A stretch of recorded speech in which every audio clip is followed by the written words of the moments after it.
And away we go. The first multi-camera. Wait, which one am I looking at here? The first multi-camera Pittsburgh Hockey Now live chat here on the Pittsburgh Sports Now and Pittsburgh Sports Live YouTube channel. Pretty cool, huh? I actually kind of got all the technical details right. There's my old iPhone, which is going in a bag very soon, but I'm getting a giant iPad to replace it. There's the brand new iPhone 12 Pro Max overwrought, overpriced thing. But since I've got a MacBook and iPad, I stuck with the iPhone. Plus, let's be honest, we're all addicted to Mac because of those three little dots. When you're texting someone, you love to know, okay, they're responding. It's the one thing I hate about Android. You send that out into the Ethernet or the ethers, into the atmosphere, and you're wondering if they're going to respond. And boom, something pops up. You have no idea if it's coming or not. So we do have multi-cameras. See, look at that. Hi. How you doing? Do me a favor while I'm doing this. Like and subscribe. I am going to do some social media sharing as we talk here. That way other people join us. Pop in your questions. We're going to have a big chat today because I figured it was a little bit overdue. I realize I've written a few trade speculative pieces recently without backing it up with, say, inside information. The closest thing to inside information that we've gotten in the last couple or few weeks, I shouldn't say closest thing, it was inside information, but the closest thing to trade talk we've gotten from the inside in the last couple of weeks has been that Evgeny Malkin and Tristan Jarry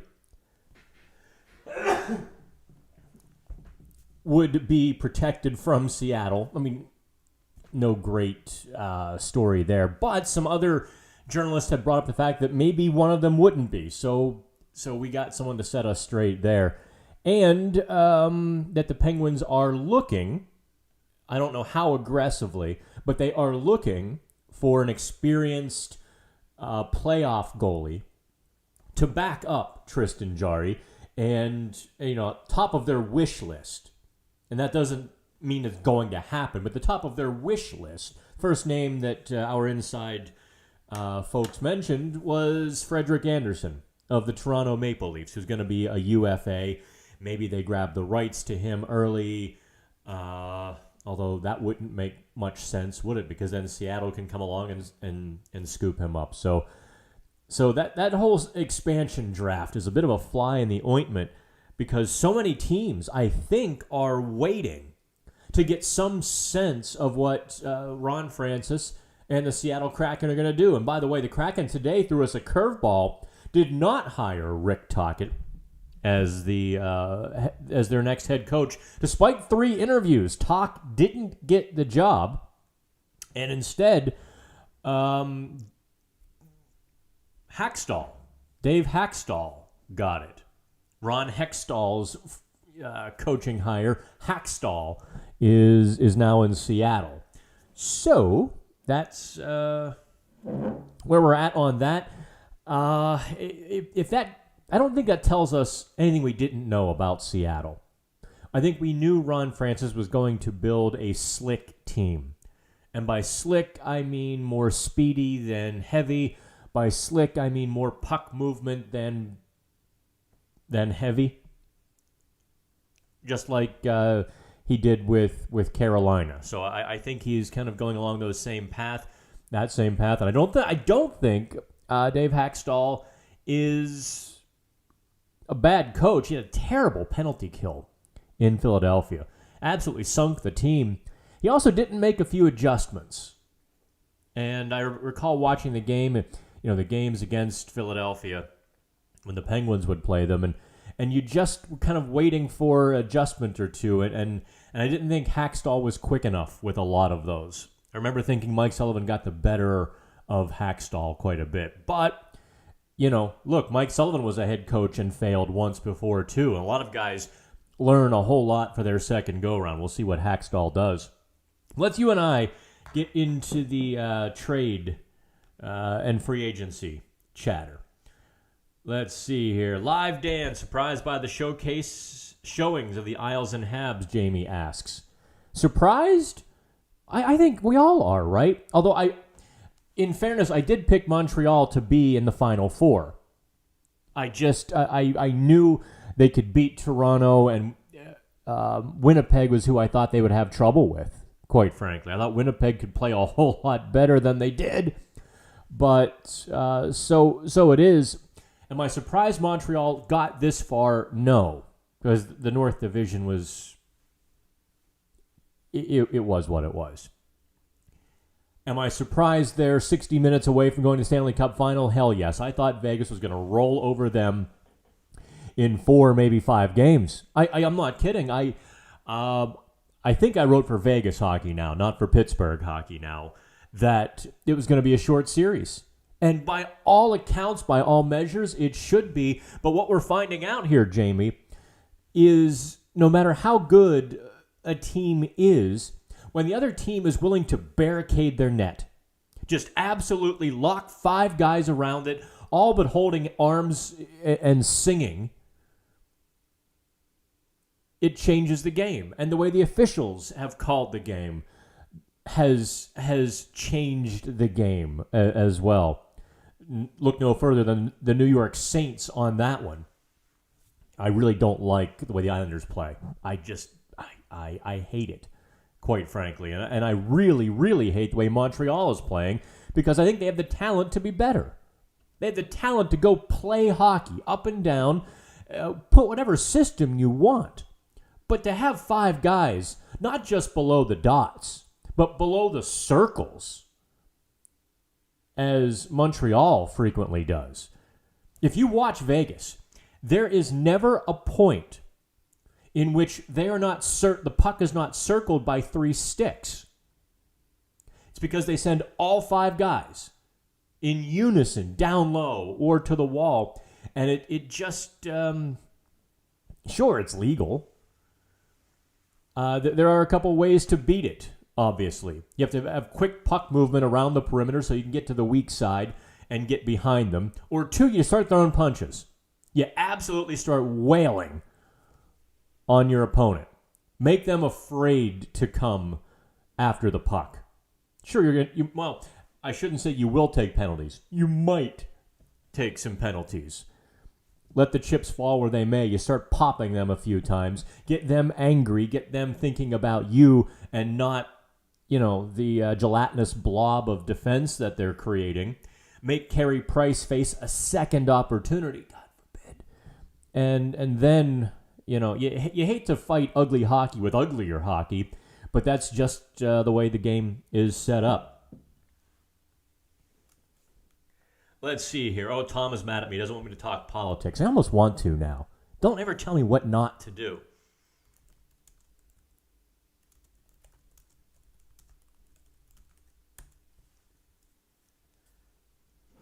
Let's see here. Yeah, listen, big adults, we can talk about things. Don't talk about something. I love that, especially, we make fun of snowflakes, and then people act like snowflakes who make fun of snowflakes. Don't be snowflakes. Put your big boy and girl pants on, or non-binary pants, or whatever pants you wear. Put your adult pants on. Let's see here. What are my thoughts on Poulin? Jackson Hollister. What are my thoughts on Poulin being involved in a trade for Tkachuk? I haven't thought of it. I don't think it would fit. And here's why, Jackson. Because, we are going to talk about this guy, Matthew Tkachuk. And if I call him Keith, you're just going to have to live with it because I'm old. If you included Sam Poulin in there, that means you also have to clear salary somewhere else.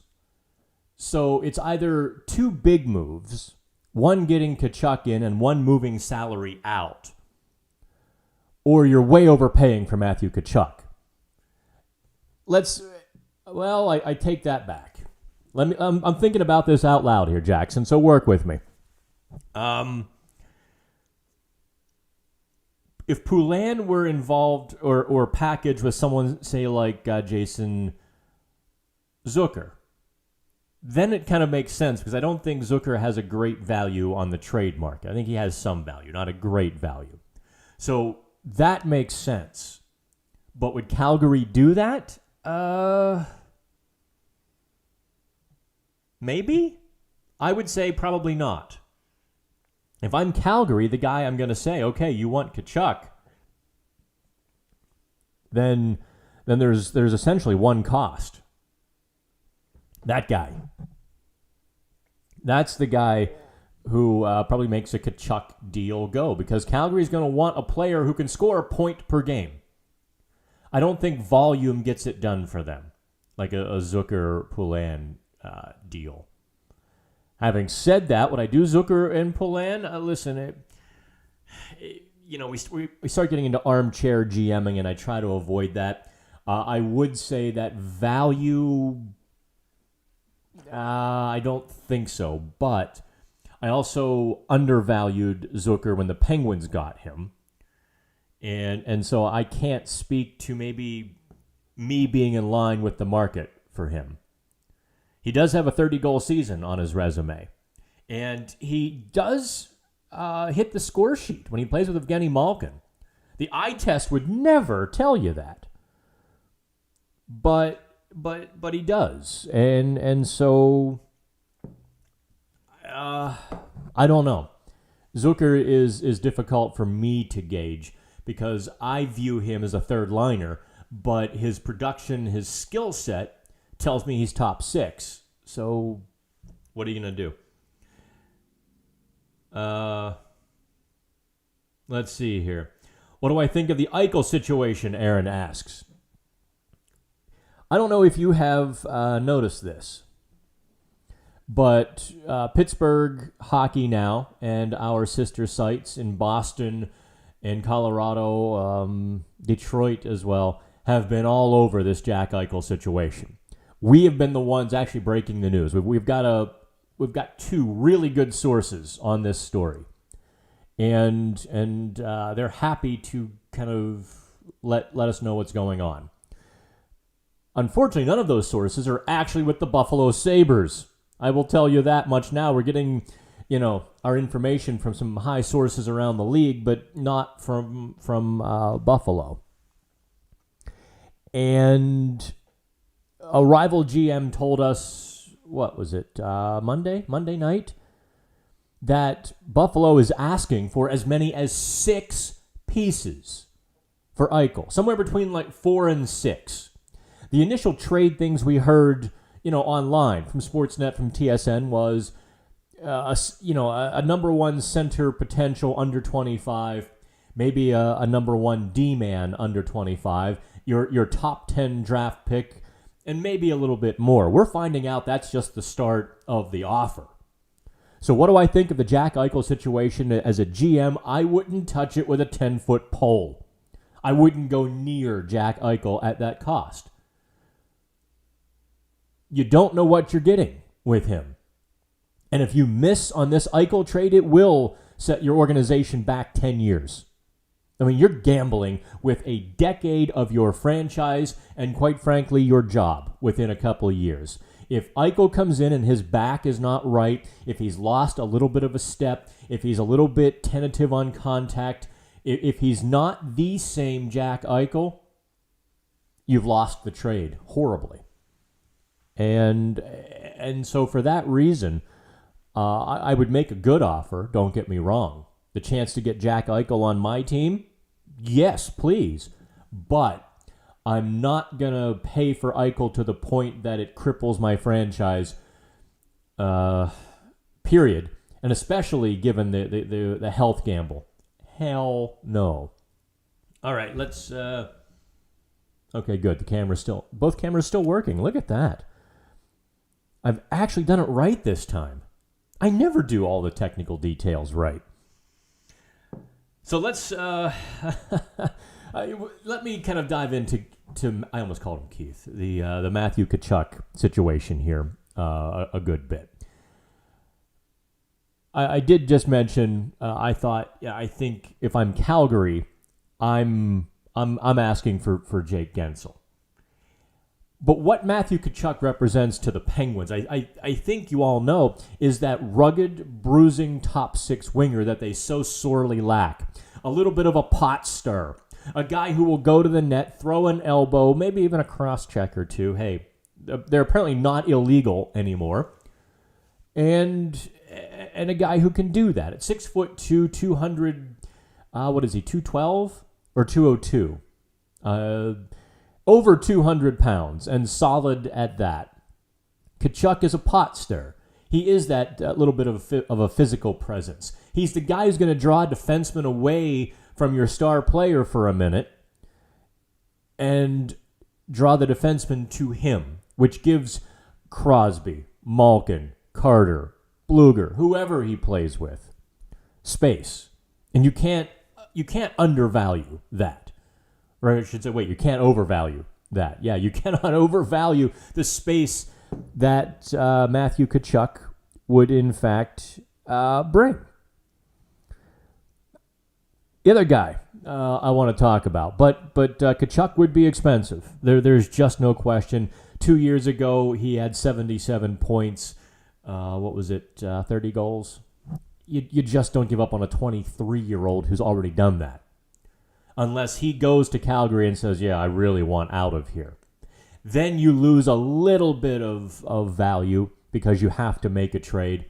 Although, as we've seen in the last few years, GM's holding the line and saying, oh, you want out. That's cute. Anyway, back to work. The other guy we should probably talk a bit about. Another guy who has a healthy paycheck for one more year at $5.4 million, but that is Rasmus Ristolainen. That is a 6'3", 220-pound defenseman who put a few bruises on the Pittsburgh Penguins this season. Gone is the guy a couple years ago that was an absolute train wreck on the ice. And I get it. Some people were like, oh, no way, not Ristolainen. And I get the perception of how bad he was a couple years ago. He was bordering on one of those, handful of guys, maybe the bottom dozen of regular defensemen in the NHL. When you are minus 40, despite scoring 43 points, 24 or 26 of those at 5-on-5, that means he was on the ice. That means he was on the ice for about 60, 62 goals against a few years ago. That's a lot. That's quite a bit. And so I understand if you're like, Dan, I don't know. Wait. Oh, okay, now I'm on this one. Let me hang on. There we go. So I get it if you have that fear, but Ristolainen was, I thought, a monster on the blue line for Buffalo, at least against the Penguins. Look, some of those games Buffalo played, a lot of them they played didn't matter. When the Buffalo played the good teams, when Buffalo played Boston, Pittsburgh, Washington, they brought their A game, and I think you saw Ristolainen's A game. I also don't think he costs an arm and a leg because, A, he's got one more year on his contract. So you have that pending free agency thing to deal with. B, he does have that, huge minus reputation that pretty much 4 of his first 6 years in the league. 4 of 6 or 3 of 5, forgive me. I don't have his stats right here in front of me. I could look them up, but you get the picture. He's been a huge minus there in Buffalo. Using comparables, right? And that's all we can do. Using comparables on the trade market of the last couple of years, you're looking. If the market's really depressed, you give up a 3rd round pick for him. But I think he's worth well more than that. I think he's worth easily a 2nd round pick, and then a little sweetener.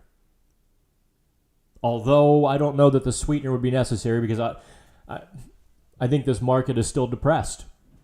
I think the salary cap, the flat cap, has completely reworked a lot of the values. So that's why I really only looked at 2020 in terms of comparables. And then I took a look a bit about at 2019 just to kind of double check. And the values for defensemen, salary values and trade values, were pretty much consistent from 19 to 20, regardless of the flat cap. So I'm going to project a second-round pick for Rasmus Ristolainen, and just imagine what he would do on the Penguins' blue line. Now, I don't know if that means you let Cody Ceci walk and move John Marino up, or if you sign Cody Ceci and trade another defenseman. You know, at that point, then you have trade bait of John Marino, Marcus Pettersson. I don't think Mike Matheson is trade bait. His long contract and one really good year, I don't think you'd get great value. I also don't think you want to trade Matheson. I think the Penguins are rightfully excited about his future with them. A young defenseman who can skate and move the puck like that, and the offense he helped to create. Yeah, you hang on for dear life on that. So CC is the easy play there to let go to create space for Ristolainen. But there are other ways to get it done. And this kind of goes part and parcel to the big picture we're talking about. And that is physicality, size, brutality. Colorado got run over by Vegas. The New York Islanders are a game away from the Stanley Cup final. The Montreal Canadiens, they have a reputation as Smurfs, but they're the seventh heaviest team in the NHL, believe it or not. They added some beef, and they are playing like it. Look, Eric Stahl and Corey Perry, these guys might not be knuckle draggers, but they're heavy. They're big guys who know how to use their size and weight down low. And so the Penguins are now the Smurfs.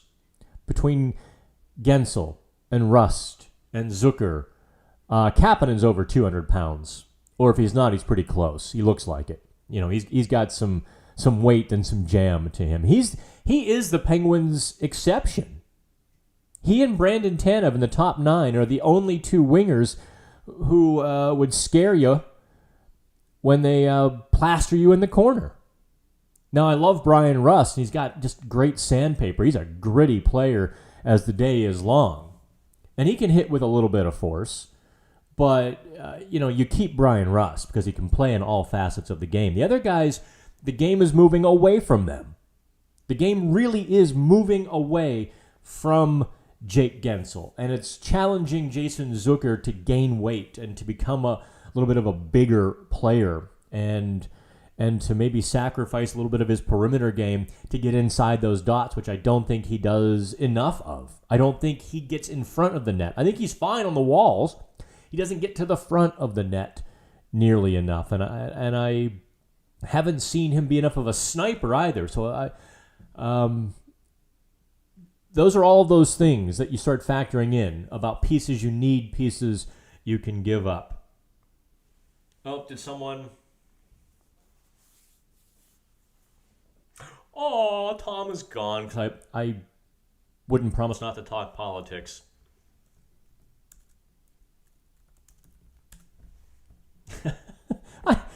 Seriously, people, take off your diapers.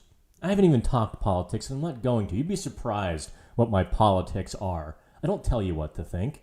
And that should probably tell you what my politics are, that I won't tell you what to think. I respect you as free-thinking, intelligent adults. Kind of. Okay, if you had your choice... See, this is the problem. I'm getting old. I need my glasses to see out there, but I can't see the screen with my glasses. And I won't wear those progressives. Okay, let's see. If you had your choice to make a trade for veteran goalie, who would be at the top of my list? Yeah, I think of the guys available. Freddy Anderson would be my top choice too. But I don't know what he's going to cost. That's a problem, right? What's Freddy Anderson going to cost? I've got to think at this point in his career, Freddy Anderson, at 31 years old, is looking for probably a 3-year deal at lower end, mid-range starter money. He's going to want $3 to $4 million bucks. And he'll go to a bad team who needs a goalie, a.k.a. Detroit, Buffalo, heck, maybe Arizona, because both of Arizona's goalies, Antti Ranta and who's the other one? Is it Comfort? Yeah, Comfort are free agents. So Arizona's going to have a need in net. Maybe Seattle takes a look at him and says, "Oh, okay, well, maybe he's our guy. Get him out of Toronto, get a defense in front of him, get his confidence back, and he'll be the guy that was a great backstop that kind of helped resurrect Toronto." There's I think there's going to be a bigger market than the Penguins can afford for Frederick Anderson. Beyond that, you have to look at Casey DeSmith as a capable, competent backup goalie as well. So that lessens the Penguins' need. The Penguins can come to the table to anybody. Ranta included. He might be my second choice. I think his body broke down under the pressures of trying to be a starting goalie, but as a backup goalie, we've seen him be very good, although he's kind of small. He's that another 6-foot tall goalie. I sure as heck wouldn't mind seeing the Penguins,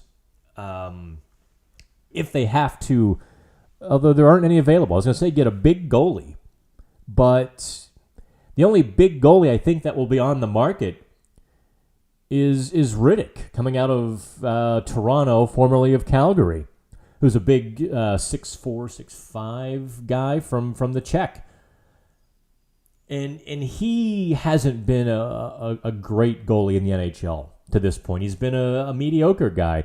So at that point, you ride Casey DeSmith, and you use your resources elsewhere. So as I talk it out, Logan, as I go through this whole thing mentally, it might be Freddy Anderson or Casey DeSmith, right? You might just say, well, the rest of the guys aren't any better than Casey, so there's no reason to make that move. Could we get Lehner? Well, Lehner's $5.5 million. He just signed that big deal with Vegas, so I'm going to say no. Do I think I'd be better off for Jari to be mentored or compete with DeSmith? That's an interesting question, because Jari had a different road to the big show than Matt Murray.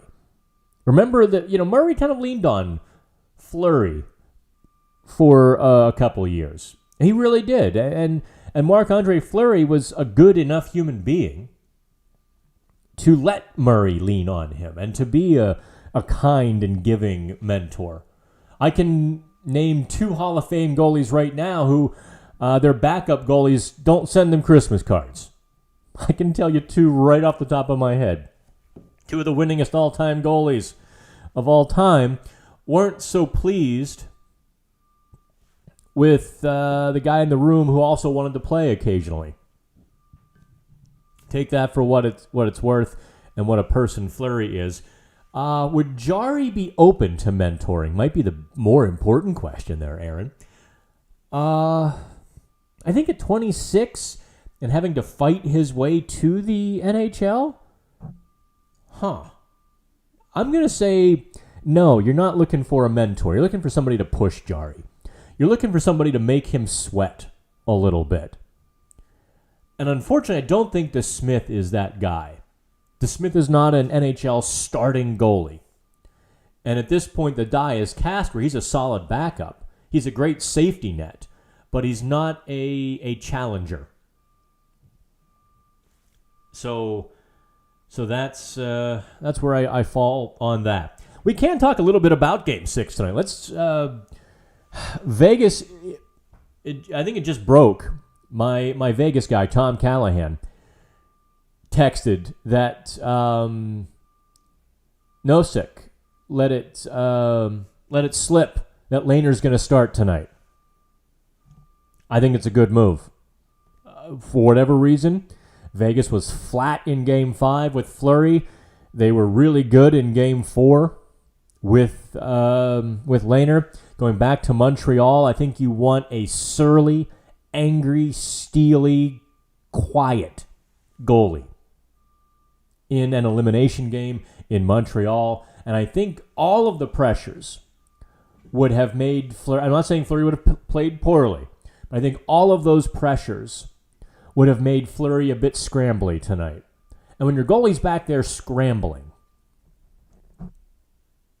it sort of rubs off on the team.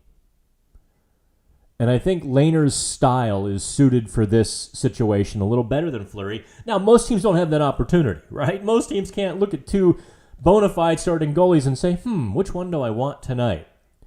Fleury is worn down. He played a lot of hockey in a very short period of time. This compressed COVID playoffs, go, in 7-game series and all of that, and the travel back and forth, Montreal to Vegas, that takes a lot out of you. Trust me on that one. I was a hurting puppy for a couple days, and I'm, I guess I'm older than Fleury. I don't think of myself as older than these athletes, but I guess I am now. It's still, that's a lot on you to be playing as much as that. And Fleury admitted after they beat Colorado that his legs were tired, or in his words, my legs were a little heavy. So yeah, if you go Lehner tonight, I think it's a good move. I also, I don't see how Vegas wins. I, honest to God, don't see how the Vegas Golden Knights win the game tonight unless Montreal makes mistakes. Vegas has fired their bullets, and Montreal has figured out how to absorb those Vegas attacks. They literally just hold their position in front of the net. They hold their position in the slot, and they create so many bodies in that small space that there's no such thing as a shot or a clean shot or getting an opportunity. You're just poking and lunging at the puck. Because even before you get it, you're fighting through two other bodies who are, because of a lack of obstruction rules, allowed to lean on you well away from the net so that you can't get to the puck. And Montreal is using that very much to their advantage. Am I getting on a little bit of a rant here? Here, we'll reset. It's a Leo break. For those of you who don't know, that's my grandson, Leo. That's my buddy. And he knows me well. Whenever he wants pizza, he calls me. And I take him for pizza. He doesn't call me nearly enough. I probably should try to call him. Although he hasn't yet turned 3. Let's get back to Ristolainen, shall we? And what he would mean for the Pittsburgh Penguins blue line. Here's a guy who can do it all in terms of moving the puck and creating some bruises. If you gave me a choice, and I know you're going to roll your eyes here, if you gave me a choice between Tkachuk and losing, let's say, Jake Gensel, or having to move salary in the form of a couple other players and getting Ristolainen, I'm going to take Ristolainen. No question about it. I will take Ristolainen every time in that scenario. But then again, maybe you only get one shot at a guy like Matthew Tkachuk. All right, let me dive back into the comments here. I should put out the last call. We've already done about 40 minutes, and oh darn, I lost a person on here who was just so upset that I might talk politics without even knowing. I'm gonna make fun of you if you get that butt hurt and if you're that sensitive. I'm gonna make fun of you. That's all there is to it. Okay, hop on now. I was at the Pirate game yesterday. Let me see if I can add the photo. I was at the Pirates game yesterday. And these goofballs tried to make a pro-Trump statement. I don't know. It's been 6 months since the election. What are you still campaigning about? What are you doing? And the goofballs jumped up on the rotunda there and hung the banner backwards. The usher was really, furious. He's, I can hear him radioing, get him, get up there quick, because they didn't quite know what was going to happen next. I mean, that is a little bit of a security risk nowadays. And then we all kind of looked, and it was backwards. The person I'm with is a Republican. I'm still not telling you what I am or what I'm not, because I don't want you to tell me. And if I tell you, then I have to hear about yours, and I don't really want to hear about your politics either. So, and I just hear this mutterance that began with a J, then to an F, and then a C. Those idiots. And I thought that was, that's what that was. God. But honest to God, folks, it's 7 months past the election. I'm not saying don't be a Republican, don't be a Democrat, don't be independent, don't be whatever. I'm saying we kind of have to look ahead a little bit here. And if that's politics, so be it. Okay. D-bag's gonna D-bag. All right, hey, Cobra. What's that? You have an SVT Cobra. Okay, Cobra, consider me jealous. What about Brandon Saad as a free agent pickup? A, Saad's going to cost a lot of money. B, Saad is not a physical player. He's a big guy. I mean, he's not small by any means. But I don't see Brandon Saad as anything more than a slightly taller Jake Gensel who doesn't score quite as much. I'm not going to call him a poor man's Gensel. That would be disrespectful. But he's in that same kind of vein, right? He's not a guy that's going to solve the Penguins' problems. So from that standpoint, Cobra, I'm going to pass on Brandon Saad. Just wrong time. A few years ago, I was all about it. I thought he would have been a very good addition. But Jake Gensel filled that sniper sort of role there. And Gensel does get into the boards. Gensel does get on the wall and dig for the puck. He's not an unphysical player. He's just an unimposing player, is Jake Gensel. Remember Mike Sullivan back in, February? His praise, and I should probably find that story quick. When Sullivan, his praise of Jake Gensel was bruised from the backhands. He's not the biggest guy. He's not the fastest guy. He's not the most physical. I feel like Waterboy, Clint Howard and Waterboy. I'm not a smart man. I wasn't born with what you'd call a functional brain. And that was Sullivan's. But he's a very smart player. He's very good, and he gets those things done because he thinks the game. So I think that would be duplicating your efforts there by bringing in a guy like Brandon Saad. Give Gensel a Big Mac or two. But listen, I know Jake lives in town. Jake, come on over. We'll put you on my diet. I promise you'll gain 10, 15 pounds within a couple weeks. Guaranteed. Let's see here. What's this McAfee stuff? I'm not even. I kind of don't want to repeat it. I have been asked a few times. Oh, okay. Here's a question from Jake I missed, and I apologize, Jacob. If the Pens make a shake-up move, do you think it would be wise to sell high on Rust? He's 29 now, towards the end of his prime on a cheap deal. I think he can bring back the most return. No, he would not bring back more than Jake Gensel. I think you would get a good return for Brian Rust. But here's the problem with one of those trades.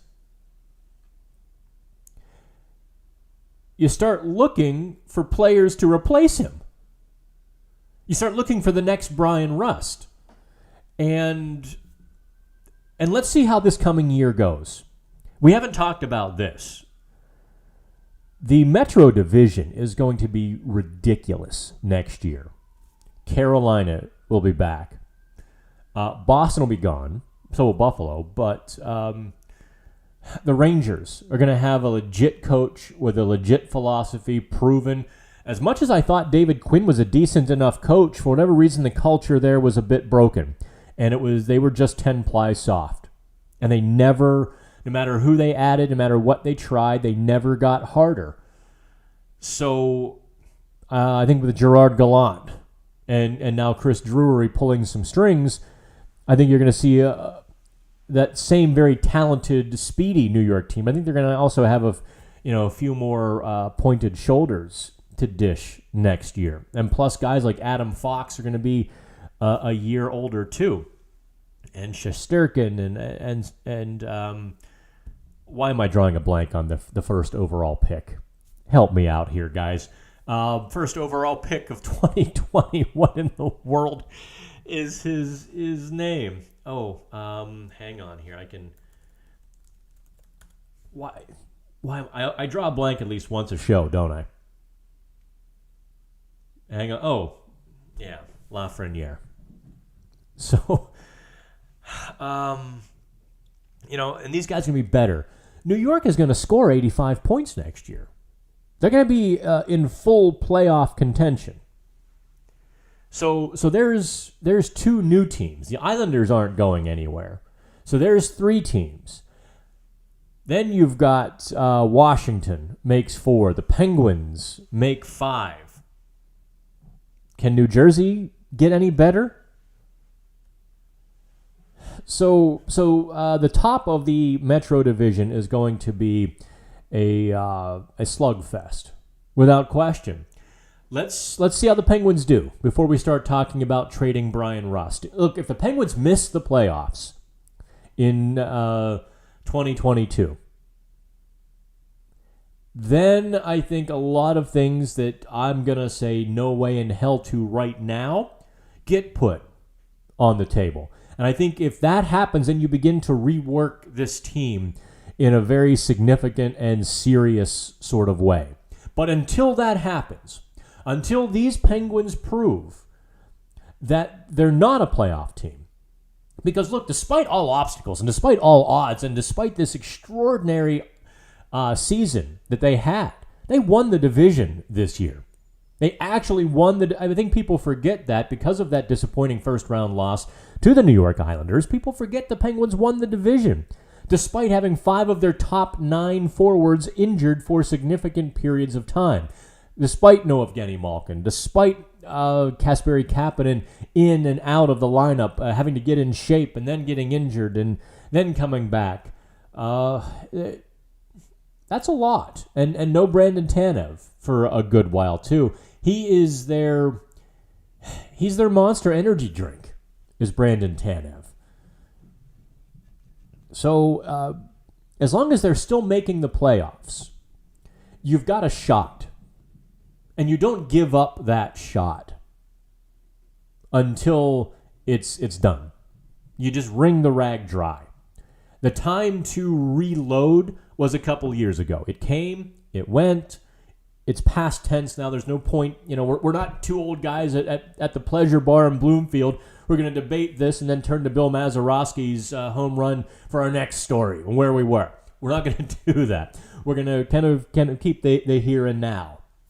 And so once that window to really recoup maximum assets for your star players passed, now you ride it out, right? You ride it out if you're those guys until the playoffs are no longer going to happen. And then you start making those significant moves because you do have Brian Rust in a year will be 29 or 30. I'm not sure what he'll be next summer. And you do have so many guys who could fetch a decent return as you begin to then reshape your team. And God help me. God help me if those two kind of go towards the New York Islanders model, where they go for a deep and disciplined team. I should ask you that. Would you go on board with that? Would you, Penguins fans, be okay with a team like the New York Islanders if you had kind of one starish player, some retreaded talent, and lots of discipline and a great defensive coach, how would you feel? Would you drift away from hockey? Because the Penguins' DNA, the Penguins' core beliefs have changed? Or is it about the crest and winning? That's something I'm very curious about. Because, let me tell you something. I'm old enough to remember 20 years ago, less than 20 years ago, when the Penguins, well, I guess just a bit more than 20 years ago, and the Penguins were a playoff team, but they were a defensive team with Kevin Constantine. They had their star player, Jaromir Jagr. They had their retreaded talent, Marty Straka, and a band of no-names, quite frankly, who got a good NHL shot. And the Penguins were in the playoffs. And about 12,000 of you showed up. Now, that's a lifetime ago. I understand. That's a full generation ago. But that's what we saw. And we saw the same thing in 2002 and 3 and 4 when the Penguins weren't winning. When Mario Lemieux was just breaking down his last couple years, and really his last couple seasons, Mario Lemieux was playing for one reason and one reason only, because if he didn't, the Penguins had absolutely zero chance on any given night of winning a single game. They were terrible. They were absolute garbage. Respect to those players, and I enjoyed talking to them a lot. They were good human beings. There were some decent hockey players in there, but they were, by and large, an AHL team with Mario Lemieux. So, fans didn't show up for that either. Even when the Penguins somehow, 2003 and 4? No, 02, 03, with that KLS line. Kovalev, Straka, and Lang. The Penguins were within a few points of a playoff spot coming down the stretch, and it was still 12 and 13,000 people in the building. I was there, looking down from, and so I worry. And I'm sure the Penguins front office has been around long enough. They understand this too. This is bringing the whole Chris Letang, Evgeny Malkin trade scenarios hopefully a little bit more into focus for you. That you don't make these start over moves willy-nilly, because A, you don't know when you're going to rebuild and get back to being good. You just don't. The process starts. Ask Edmonton. Ask Buffalo and Detroit. Detroit may be the best example. Hey, look, Chicago hasn't been to the playoffs. They wouldn't have made the playoffs if not for the qualifying round last year. So you look at so many of these teams that have the LA Kings, 5 years now. Actually, it's been 7 years since their last Stanley Cup and 5 years since their last playoff appearance. Oh, rebuilding is not as easy as just starting over. It can be a decade or more long process. Detroit is in such a bad way right now because Dylan Larkin's getting to that point where he's getting old enough where he wants to go play in playoff games and meaningful hockey. The Detroit rebuild didn't happen fast enough when they had their great young talent. So now they've got a couple good young players, or now good players, on a bad team. So now, their rebuild is going to go through a second phase where they trade away their good players again. And that's what I think Penguins fans, I think you should understand that and fear that. So you can go through that hell. You can go through that. But you better show up then. You better buy your tickets and say, well, I asked for this, if they do it. But the Penguins organization is smart enough to know that playoff revenue is very important. That playoff chase keeps you engaged. And once you get to the big dance, look, Montreal was 3 games above 500. Look at them now. They're a game away from the Stanley Cup final. The Islanders, 4th place team. If the season were another 2 weeks, I think they might have missed the playoffs, quite frankly. Here they are, going to Game 7 for a chance to play for the Stanley Cup. You just don't know what's going to happen. And so you take your gamble. You take your money, you take your gamble as long as you can.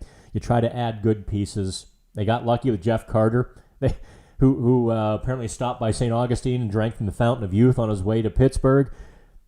And we'll see what they can do this offseason.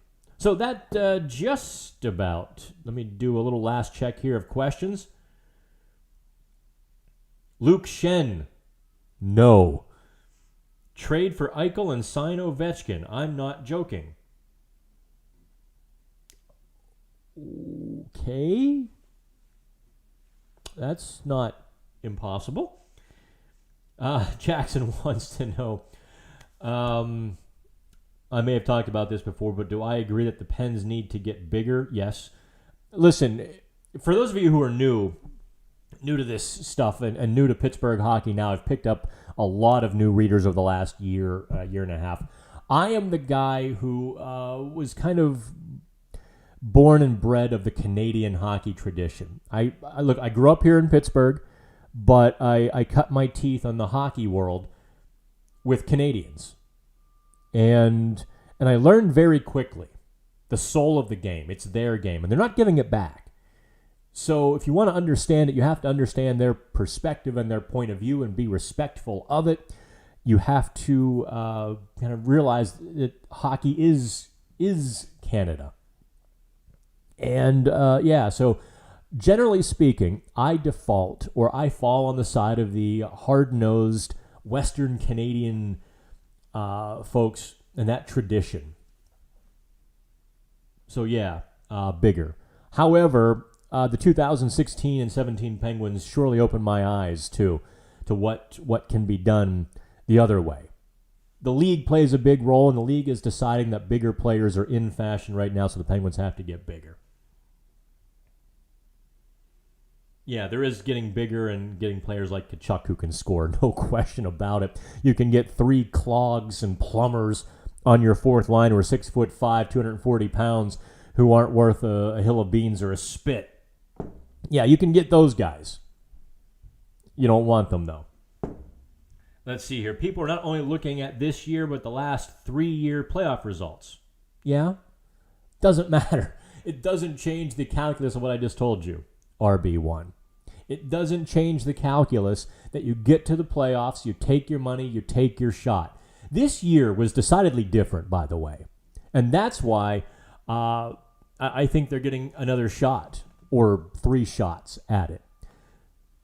Is because the Penguins were rejuvenated in these playoffs. They played very well, I thought. I thought by and large the Penguins outplayed the Islanders. Certainly the advanced metrics of the series heavily tilted to the Penguins. The shot, the scoring chances, the high danger scoring chances, the stats that you would like. If you looked at this series on paper, you would assume the Penguins won in 5 games.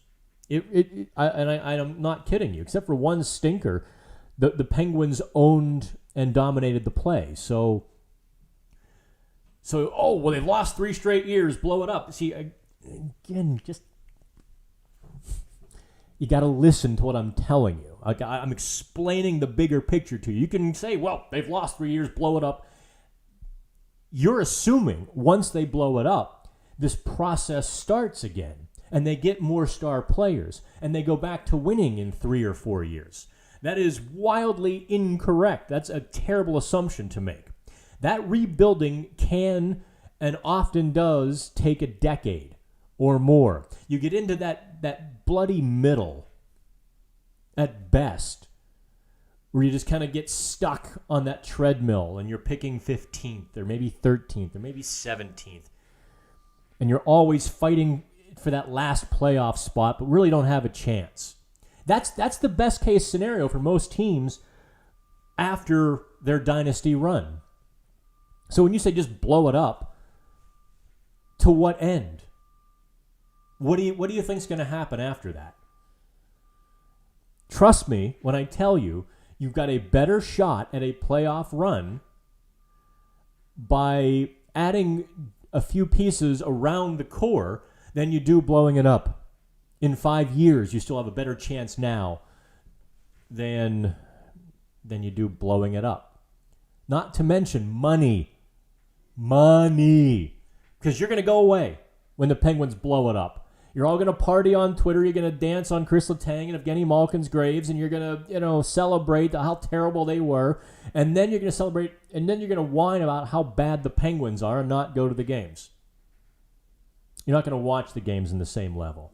And the Penguins then aren't going to have the same revenues. So you take a small shot and try to add pieces to increase your chances now. That's just logic, and that's just how you run an organization.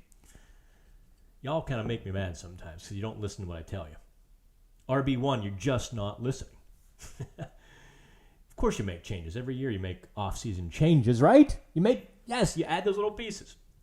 Okay. All right. Looks like spell check is kind of rushing a few people. So, of course, we have the highest viewership after an hour. How does this work? How do you all find me after an hour, and I have to keep going for another half an hour? But I'll tell you what. I'll keep going. Do me a favor, hit that like button. If you hit the thumbs down, you have to tell me why. Hit that like button. Subscribe to the channel. Also, by the way, we've been posting some really cool stuff on the National Hockey Now YouTube channel. Let me get to that. I'm going to post the link. I want you to jump over there, too. While I've got you all here, I want you all to jump over to the... we're not going away. I'm just putting that up here quick so I can lean away. I'm not quite sure how to do this, but I'll figure it out.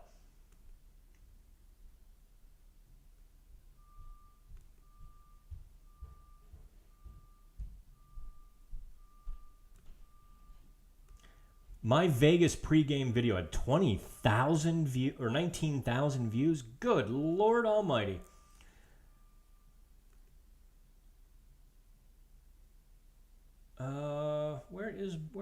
How do I get to the homepage?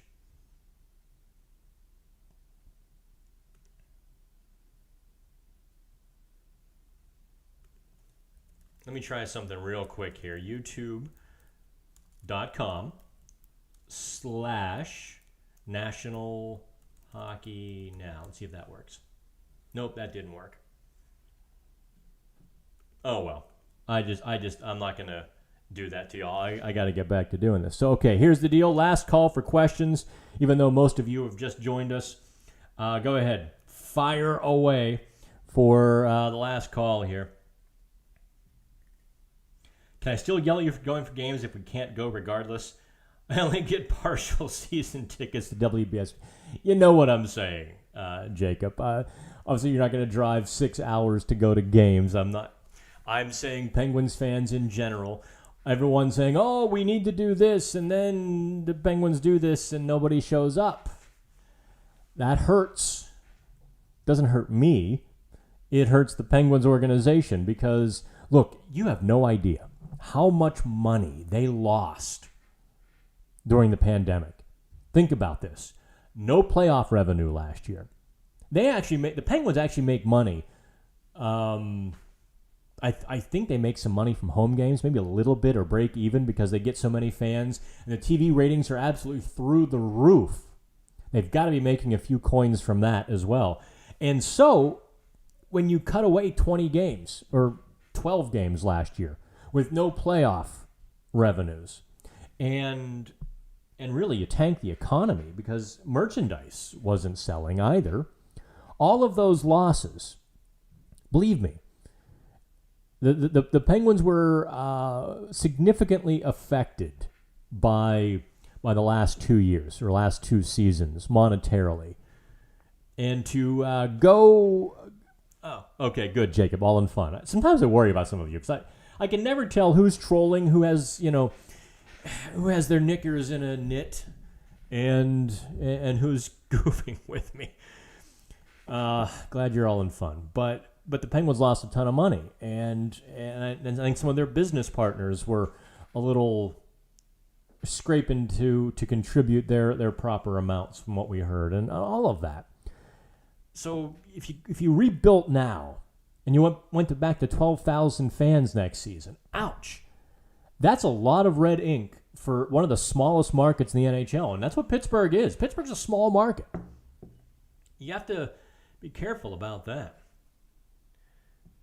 All right, so that just about does it. I see numbers dropping away. You think I'm all done, and I probably think I'm all done too. So, kids, always a blast, always a pleasure.